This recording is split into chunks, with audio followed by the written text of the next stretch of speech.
زندگی پہلے ہی بہت مشکل ہے، اسے مزید مشکل مت بنا۔ میں نہیں جانتی تم میرے بارے میں کیا سوچتے ہو، لیکن مجھے تمہیں تکلیف میں دیکھ کے خوشی نہیں ملتی۔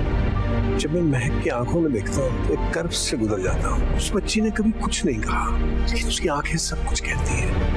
ایک بات کرنی ہے آپ سے۔ شمشیر کے متعلق بات کرنی ہے تو پھر میں انٹرسٹڈ نہیں ہوں۔ السلام علیکم ناظرین، ڈرامہ سیریل کیسی تیری خود غرضی کے پچھلے ایپیسوڈز میں آپ لوگوں نے دیکھا کہ شمشیر اور بابا صاحب کے درمیان ایک تضاد پیدا ہوا ہے، ایک کنفلیکٹ پیدا ہوا ہے، اور یہ تضاد اس وقت سے پیدا ہوا تھا جب سے شمشیر مہک کو گھر لایا تھا۔ پھر اس کے بعد بابا صاحب نے مہک کو مروانے کا پلان بنایا تھا اور بابا صاحب کا وہ پلان ناکام رہا۔ پھر اس کے بارے میں شمشیر کو پتہ چلتا ہے اور وہ غصے میں آ کر گھر چھوڑ دیتا ہے، جس کی بابا صاحب اسے بڑی سزا یہ دیتا ہے کہ اسے اپنے جائیداد اور کاروبار سے عاق کر دیتا ہے، جس کی وجہ سے شمشیر کی ماں ڈپریشن کا شکار ہو جاتی ہے اور اس دنیا سے چلی جاتی ہے۔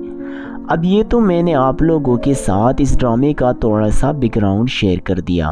اب ہم بات کریں گے 28 ایپیسوڈ کے بارے میں کہ 28 ایپیسوڈ میں کیا کیا ہو سکتا ہے اور کیا کیا ہوگا۔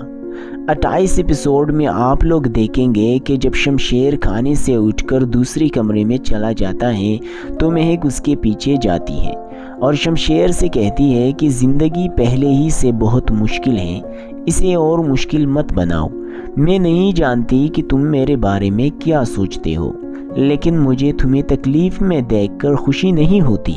تو شمشیر بہت زیادہ خوش ہو جاتا ہے اور دل و دل میں مسکرا رہا ہوتا ہے، کیونکہ وہ آج بھی مہک سے اتنا ہی پیار کرتا ہے جتنا کہ پہلے کرتا تھا۔ پھر مہک وہاں سے اٹھ کر چلی جاتی ہے۔ پھر آپ لوگ بابا صاحب کو دیکھیں گے کہ وہ گھر میں بیٹھا ہوگا اور دارا اس کے پاس آئے گا۔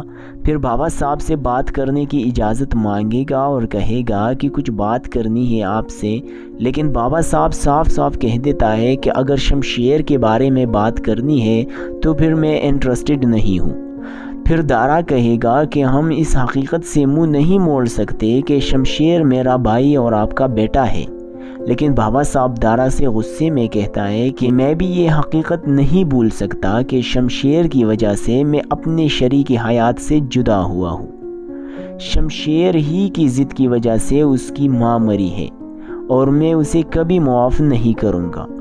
تو دارا چپ چاپ بیٹھ جاتا ہے۔ تو یہ 28 ایپیسوڈ کی آدھی کہانی تھی اور آدھی میں اگلی ویڈیو میں بتاؤں گا۔